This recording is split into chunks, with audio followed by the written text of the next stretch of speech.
Hi, welcome to today's live chat at Hofstra University. I'm here to talk to you today, answer your questions today about the School for University Studies. My name is Diane Herbert, and I'm the Senior Assistant Dean at the School for University Studies. I am also a professor in the School for University Studies, and so my roles both as a faculty member in the School for University Studies as well as the Senior Assistant Dean gives me the opportunity to get to know you very well when you're a student here at Hofstra in the School for University Studies. In my role as Senior Assistant Dean, I will get the opportunity to get to know you. I serve as a liaison between the students and the SUS faculty, as well as the other faculty and other resources on campus. And then, of course, as a faculty member, I get the opportunity to hopefully meet you in the classroom. So I would like to answer some of your questions today, so let me start with the first one, which is from Alex from New Jersey, who asks, what is the School for University Studies? Well, that's a very good question. The School for University Studies is for students with strong academic records who did not meet all of Hofstra's admission criteria. Maybe they met a good portion of the criteria, and so we consider some of these students for entry into the School for University Studies.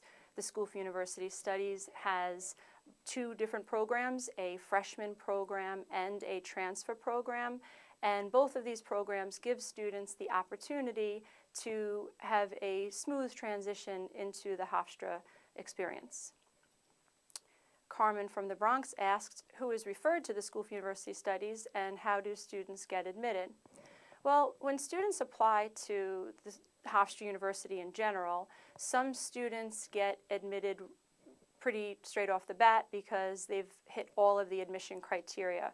Very strong GPAs, class ranks, SAT scores, involvement in high school activities, extracurricular activities. Some students on the opposite extreme don't get considered at all for not hitting the mark in those areas, not hitting the mark in terms of GPA, SATs, etc. And then we have a group of students that we pay more careful attention to, and those are students who came very close to hitting all of the admission criteria. Maybe they had strong GPAs, strong involvement, but maybe something about their admission record was not perfectly on target. And so those students who we might not otherwise have the opportunity to get to see in the classroom get considered for the School for University Studies. There is a screening process involved with both the admissions office and the School for University Studies faculty, and a select number of those students who come close to hitting the mark of the admission standards get to have the opportunity to come in through this format.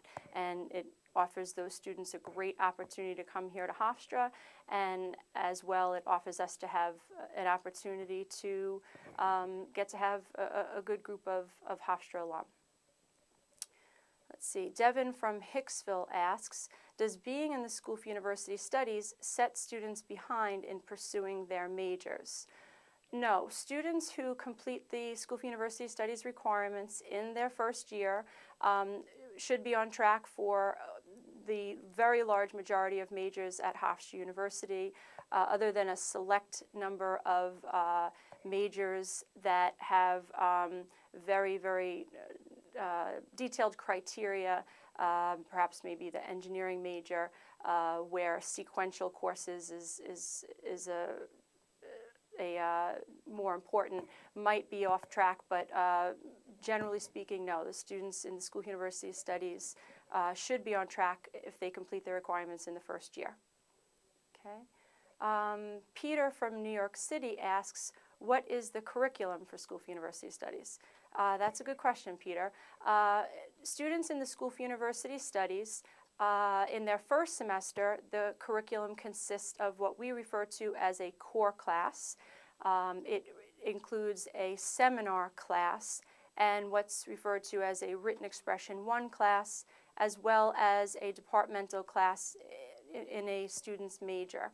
I'm going to talk to you a little bit about these different classes. The core class is a really neat opportunity. It's a 6-credit class. It's an interdisciplinary class taught by 2 different instructors at the same time.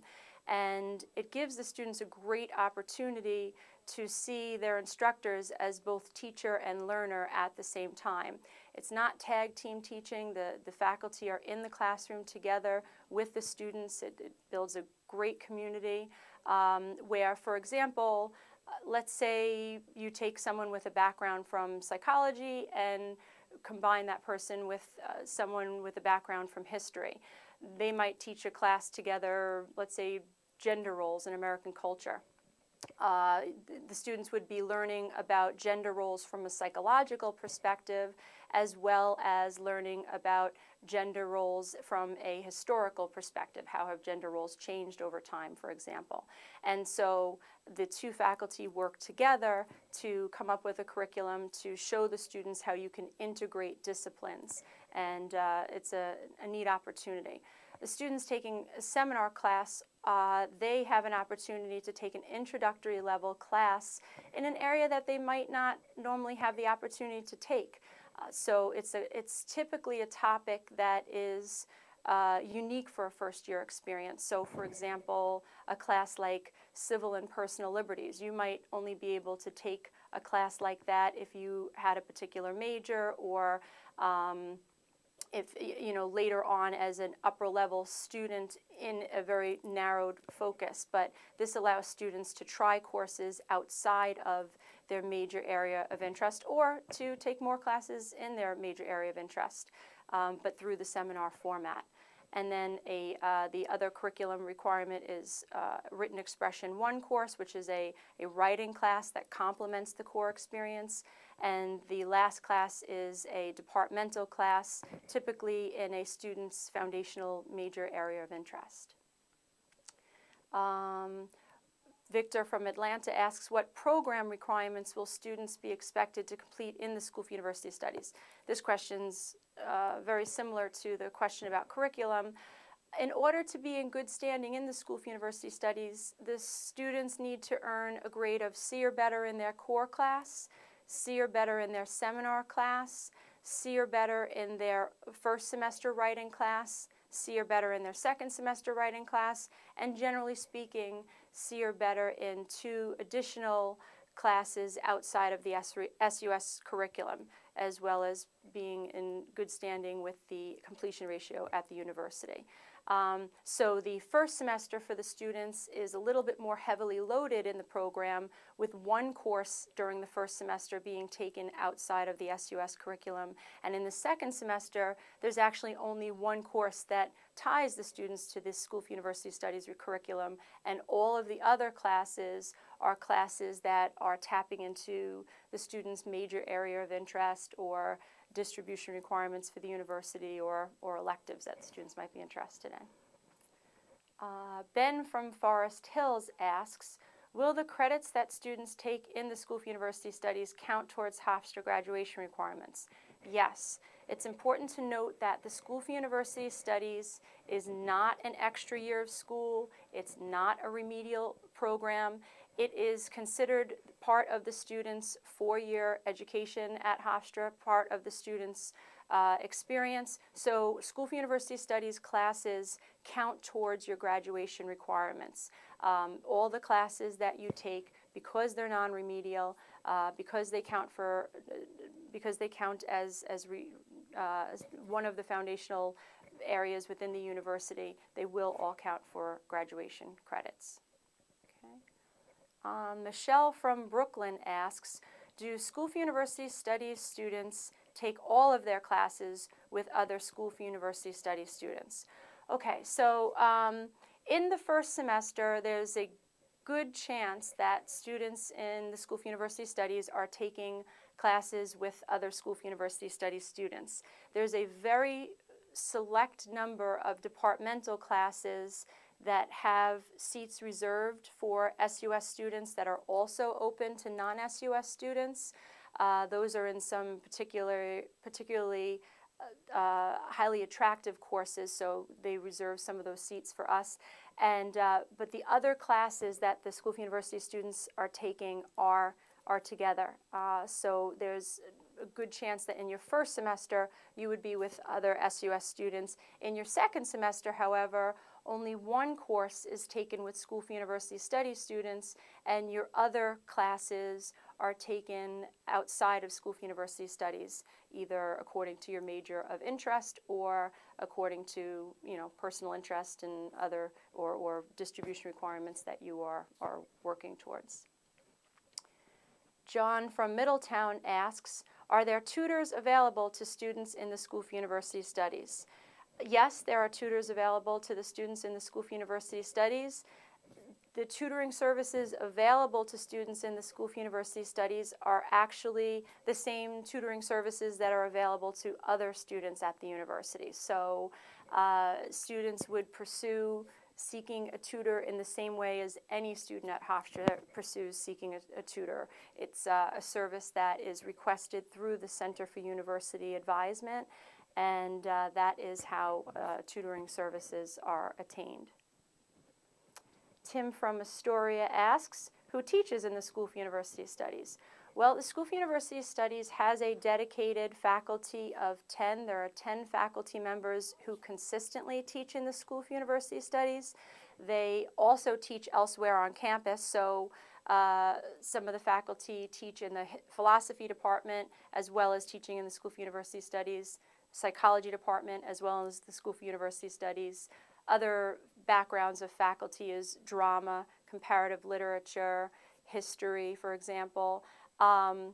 And so faculty are, in some cases, teaching in both domains in the School for University Studies, as well as other departments, this dedicated faculty of 10. And then there are other faculty who are invited to teach in School for University Studies as well. So there's also rotating faculty that comes in besides the 10 dedicated faculty.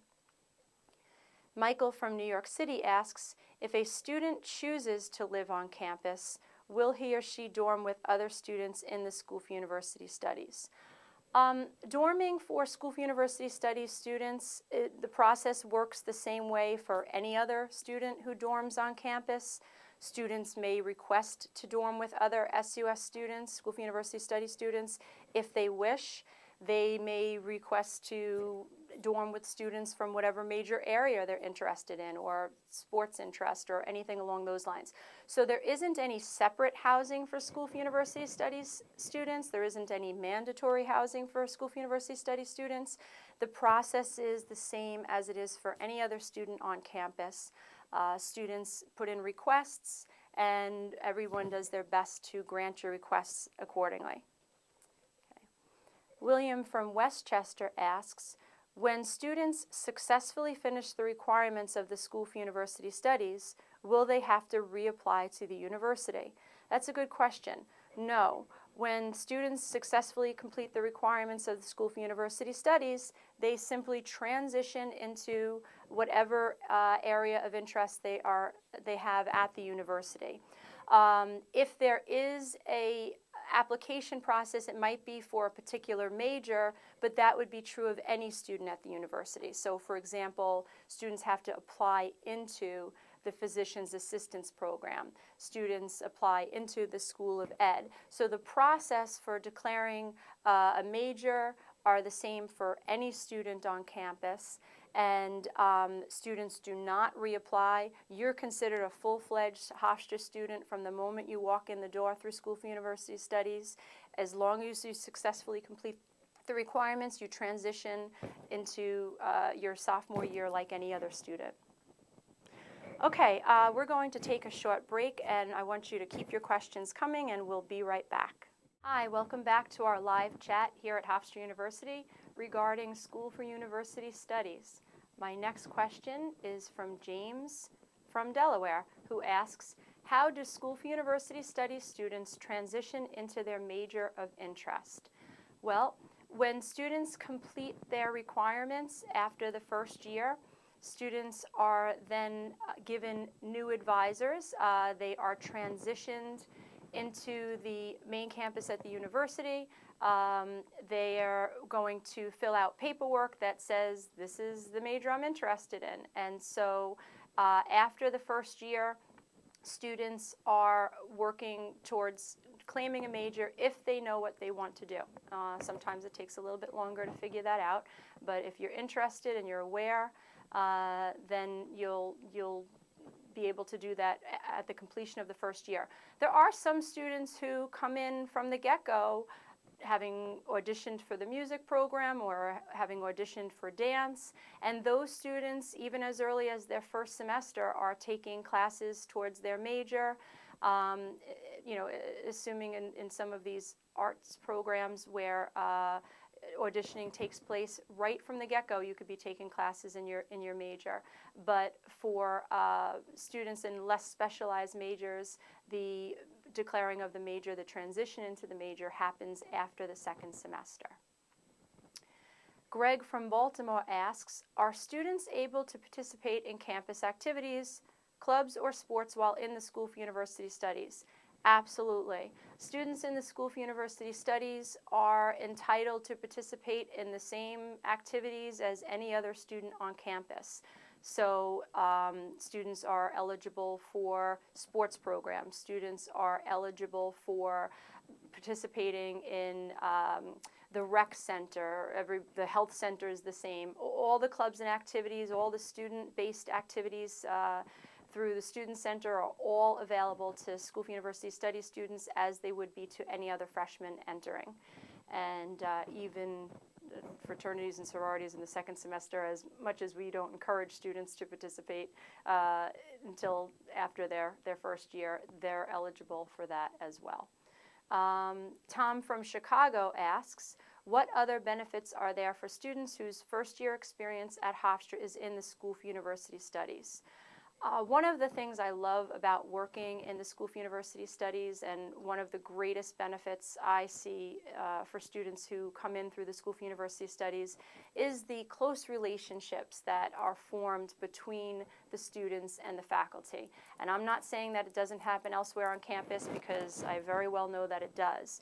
But students coming in through School for University Studies, you have this contact in your core class with two instructors. A real sense of community is built in this class, and your core instructor is very likely to be your academic advisor as well, your faculty academic advisor. You get a faculty academic advisor who works solely with School for University Studies students. It's a very good chance that that person will be one of your instructors, and so it allows you to have the opportunity outside of class to continue discussions that you had in class. That person is your liaison for other resources on campus. That person helps you with building your course schedule for the following semester, help building your course schedule for the first semester in your sophomore year. So you have this real tight relationship. Another thing that's really nice that School for University Studies students have is, as I said, I'm a liaison between the students and the faculty within SUS and the faculty elsewhere on campus. So sometimes students find themselves in a little glitch where maybe they weren't feeling well and missed a class, or maybe they are intimidated to talk in front of a group for a presentation or something along those lines. Sometimes if the student is afraid to approach the faculty member, that student will come to me and I will be a liaison. I will help create a comfortable communication between the students and the faculty member, either within School for University Studies or elsewhere on campus. So that is a nice benefit, to have faculty advisors in the program who you get to know very well, to have a liaison there to help you if you're having any questions, concerns, fears, etc. And so that, I think, is a very good benefit. Tim asks, does it cost more money to be a student in the School for University Studies? Yes, there is a slight charge for being in the School for University Studies, a slight fee, and that is to pay for these extra resources that students benefit from in the School for University Studies. And if you contact the admissions office, they would be able to give you the exact amount of the charge for School for University Studies. But for the close contact hours and the opportunity for building relationships, that is where you see that fee going. Anna from Belmore asks, Why do I have to have an interview in order to be considered for the School for University Studies? The interview is meant to be a positive experience. It's not meant to be a punitive experience. The interview allows us to get a context for what your experiences have been in high school. As I said, not everybody looks as perfect on paper as they would look if they were to talk about themselves. It gives students an opportunity to talk about the growth that they've had over their high school experiences. So maybe the slight negativity in your academic record was that you started off not doing so terrific as a freshman, but you picked it up very nicely in your sophomore year, junior year, senior year, etc. It gives you the opportunity to express that. It gives you the opportunity also to explain what your interests are, to allow us to help match you with faculty who have the same interests. So when you come in for that interview and you reveal to us that you're interested in history, we can then tell you which faculty member or which classes you might want to consider when you come in to register. Or it allows us to just make you aware of other resources on campus. So it really is meant to be an opportunity for us to get to know you better, to understand the context of your high school experiences. So, and usually students and faculty walk away being quite pleased at having this experience. Tracy from Vermont asks, do I get to pick out my own classes while I'm in the School for University Studies? Yes. You will come to orientation, you will sign up and register for an orientation, and at orientation you will have the opportunity to pick your own classes. As much as there is a curriculum in the School for University Studies that I mentioned earlier, a core class that the students take, a seminar class that the students take, a departmental class, there are many options for you to choose from within those categories. So again, when you come in for your interview or when you come in for orientation, we talk about where are your interests. Are you interested in drama? Are you interested in art? Are you interested in psychology? Are you interested in economics? Where are your interests? And based on those interests, we can help you pick out core classes that complement your interests and help you pick out seminar classes that complement your interests. And sometimes it's a matter of choosing something that is not necessarily what you want for a long-term goal as a major, but just again to toy around with interests that you have because you have this opportunity. So there's plenty of time to take classes that are beneficial to your major, but it allows you to also explore just some personal interests as well. So you will be picking classes from a wide variety of options. Helen from Philadelphia asks, if I took AP classes in high school, will the credits transfer if I attend School for University Studies? Yes, the transfer credit evaluation is the same for School for University Studies students as it is for non-School for University Studies students. The admissions office, I believe, are the ones who do the transfer credit evaluations, and there would be no difference in a course that's evaluated because you come in through School for University Studies as not. So if you took an AP Psych class, an AP History class, there would be no difference in how it would be evaluated for you coming in through SUS as any other student. Tim asks, who gets considered for the transfer program? Tim, you got some good questions coming in. Who gets considered for the transfer program in the School for University Studies? As I mentioned, School for University Studies has two programs. There is the freshman program as well as the transfer program. And the freshman program is typically meant for students who are either coming in straight out of high school or interested in college straight out of high school, or maybe they've taken one or two classes elsewhere. The transfer program is for students who've taken 24 credits or more at another institution, another college or university, and you may be considered for the transfer program if you did not perfectly hit the admission criteria based on your grades at another school. So sometimes students have had, maybe a little bit of difficulty adjusting at another school, so their transcript might not be as perfect as they wish it were. And so there is a program for you to transfer into if you're coming in with more than 24 credits. Eric from Riverdale asks, how does having a School for University Studies faculty advisor benefit the students? Okay, well, I think that the greatest benefit of having a faculty advisor within the School for University Studies is that more often than not, in the large majority, I would say 90% of the time, if not greater, the student's faculty advisor is one of his or her instructors. So almost every student in the School for University Studies will have a faculty advisor who is also his or her instructor. And this allows you to, again, get to know that faculty member better than you even have within the classroom. It gives you a greater opportunity for discussion, greater opportunity to build a mentoring relationship outside of the classroom, and the students very often feel comfortable going to that faculty advisor for utilizing other resources on campus, and that is one of the other benefits of having a School for University Studies faculty advisor.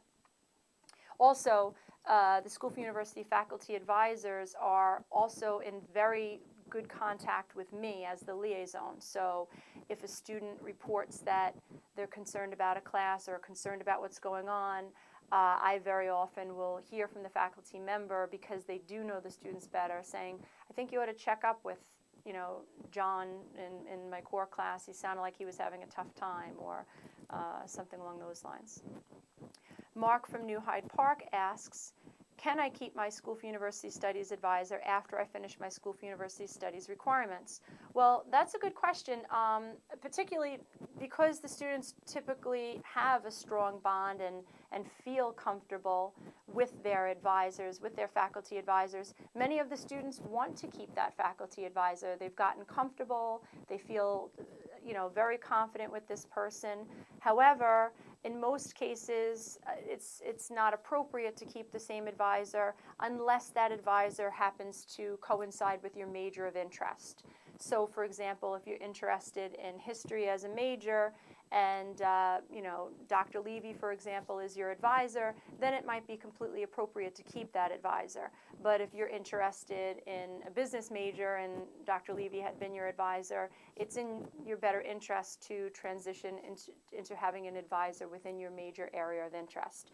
So at the end of your first year experience, after you finished your SUS requirements, you would be contacted by the Center for University Advisement. You would receive a new advisor, and you would also reach out to a faculty member in your new area of interest as well, new major of interest.